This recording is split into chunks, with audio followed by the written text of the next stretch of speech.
Hi hello నమస్తే, నేను మీ Ramesh. Welcome to Ram Ramesh education news channel. So ఈరోజు వచ్చేసింది మనం డాక్టర్ బిఆర్ అంబేద్కర్ ఓపెన్ యూనివర్సిటీలో ఈరోజు జరిగిన new model new English question paper. So ఇక్కడ మనం చూసుకున్నట్టయితే మనకి కోడ్ యూజీ 103 LSA ఏ ఫౌండేషన్ కోర్స్ 1 అని ఉంటుంది. సో ఇంకో గుడ్ న్యూస్ ఏంటో తెలుసా మీకు? నెక్స్ట్ ఎవరికైతే ఇప్పుడు కొందరికి లాంగ్వేజెస్ సెలెక్ట్ చేసుకొని ఉంటారనమాట, ఉర్దూ మీడియము, తెలుగు మీడియము అలాగా. So English subject functional language and functional language and language రెండు ఉంటాయన్నమాట. సో రెండింట్లో ఇంగ్లీష్ ఉండే వాళ్ళకి సేమ్ క్వశ్చన్ పేపర్ రావడం జరుగుతుంది. మీరు అబ్జర్వ్ చేసినట్టయితే ఇదే క్వశ్చన్ పేపర్ రేపు పొద్దున్నే రావడం జరుగుతుంది. మీరు దీన్ని చదువుకుంటే సెంటుకి సెంట్ మార్క్స్ అయితే ఈజీగా తెచ్చుకోవచ్చు. Same question paper, there is no change. So ఇక్కడ చూసుకున్నట్టయితే మనకి మ్యాక్సిమం మార్క్స్ 60, దీంట్లో మినిమం మార్క్స్ వచ్చింది 24 అనమాట. సెక్షన్ ఏ 3 × 6 18 మార్క్స్. సో మీరు వచ్చేసింది మూడింటికి సమాధానాలు రాయాలి, ఒకదానికి 6 మార్కులు అనమాట. ఇది new pattern.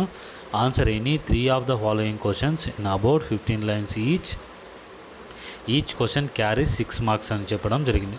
What according to Duck and Person 2001 are the strategies used by effective అని చెప్పేసి ఎఫెక్టివ్ రీడర్స్ అని చెప్పడం జరిగింది. సో బయట గట్టిగా చదవడము దానికి రీడింగ్కి సంబంధించింది అనమాట, ఇది రీడర్స్కి సంబంధించింది. నెక్స్ట్ వచ్చేసింది how do you choose A text for reading. మీరు ఏ టెక్స్ట్ని చదవడానికి ఇష్టపడతారు? లైక్ బైలింగల్ ఉంది, సైలెంట్ రీడింగ్ ఉంది, ఒకటి లోపల incentive reading, bilingual reading, something ఒక 2 3 4 ఉన్నాయనుకుంటేవి. సో నాకు సరిగ్గా పెద్దగా గుర్తు రావట్లేదు, ఇది చాలా రోజులు అయిపోయింది కదా. ఏ రీడింగ్ని మీరు ఎక్కువ చూస్ చేసుకుంటారంటే మ్యాక్సిమం మనము నోటితో మనసులో చదువుకోవడానికి చాలా పెద్ద పిల్లలు కాబట్టి ఇంట్రెస్ట్ చూపిస్తారు. అలా చదివితే మనకి 70% దాకా గుర్తుండడం జరుగుతుందన్నమాట. Next, what are the cohesive devices which are the choosive that show a relationship of contacts అని ఇవ్వడం జరిగిందనమాట.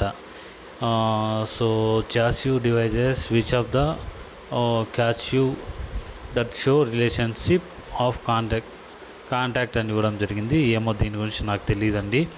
What is an index page and what is the importance of index page? ఇది మనం ఓన్గా అయినా రాసేయచ్చు. ఇండెక్స్ పేపర్లో మనకి విశేష సూచిక అని ఇవ్వడం జరుగుతుంది అనమాట. ఆ బుక్ యొక్క థీమ్ ఏంటి, దానికి అంత ఇంపార్టెంట్ ఏమంటే, ఒక బుక్ ఉంది, ఆ బుక్ లోపల మొత్తం ఎన్ని చాప్టర్లు ఉంది, ఎన్ని సబ్ టాపిక్స్ ఉంది, దేంట్లో ఏ చాప్టర్లో ఏముంది అనేది మనకి అక్కడ తెలిసిపోతుంది. మనం ఈజీగా రాసేయచ్చు అనమాట అది.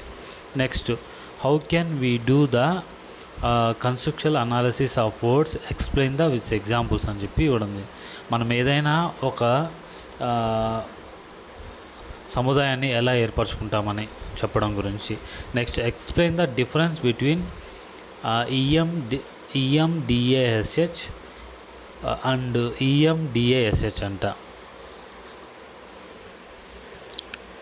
EM' ఏమవుతుంది మళ్ళీ నాకు తెలీదు దీని గురించి. ఓకే, నేను మీకు తెలుసుకోనైనా చెప్పడానికి ట్రై చేస్తాను. తెలుసుకోవాలని ఆతృత ఉండేవాళ్ళు నాకు కామెంట్ చేయండి, ఎందుకంటే నాకు తెలియదు కాబట్టి నేను తెలుసుకోవాలి, అది నా బాధ్యత.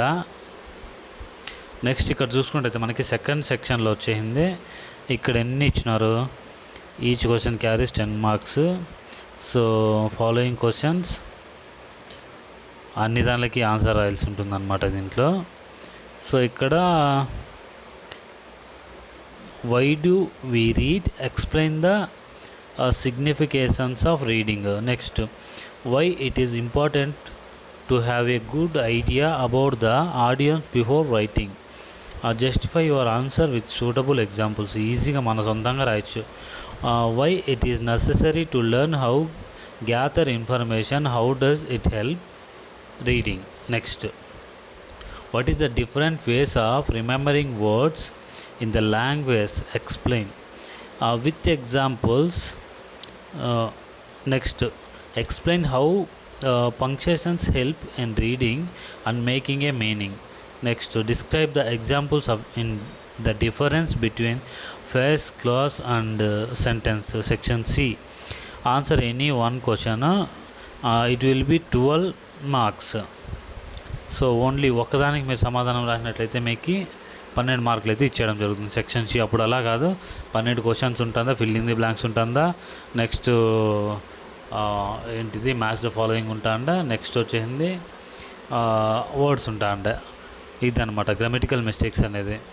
సో ఇక్కడ each question carries 12 marks, any one, రెండిట్లో ఒకదానికి. What are the features of formal invitation, letter గురించి చూడడం జరిగింది చూడండి. నెక్స్ట్ వచ్చింది what is the notice, explain the difference kind of notices, draft, public notice and traffic diversions due to repair works అనమాట. ఇది అనమాట ఇంగ్లీష్కి సంబంధించి. అండ్ నెక్స్ట్ క్వశ్చన్ పేపర్స్ కూడా నేను అప్లోడ్ చేస్తాను ఈరోజు నైట్, రేపు నైట్ లోపల. సో మీరైతే ఇబ్బంది పడద్దండి, బికాజ్ ఆఫ్ నేను ట్రై చేస్తున్నాను క్వశ్చన్ పేపర్ గ్యాదర్ చేయడం కోసము, అకార్డింగ్లీ ఇప్పుడు జరిగే ఎగ్జామ్స్ దానిల కోసము నేను ట్రై చేస్తున్నాను. నాకు అవైలబిలిటీలోకి రావట్లేదు. ఇఫ్ ఇన్ కేస్ మీ దగ్గర ఉంటే నా నెంబర్కి నాకు వాట్సాప్ చేయండి. నా నెంబర్ చెప్తాను చూడండి, 7993136101. ఈ నెంబర్కి నోట్ చేయండి. మీ ఎవరైనా ఫస్ట్ టైం రాస్తున్న వాళ్ళు, బైపీసీ వాళ్ళు కానివ్వండి, నెక్స్ట్ బీఎస్సీ వాళ్ళు కానీ, బీకామ్ వాళ్ళు కానీ, బీఏ వాళ్ళు కానీ, ఎవరైనా సరే ఆల్ క్వశ్చన్ పేపర్స్ నాకు సెండ్ చేయండి. సో మీతో పాటు మీలాంటి వాళ్ళందరికీ కూడా ఉపయోగపడుతుందని నేను భావిస్తున్నాను. Thank you so much. Please like, share and do subscribe our YouTube channel. జై హింద్.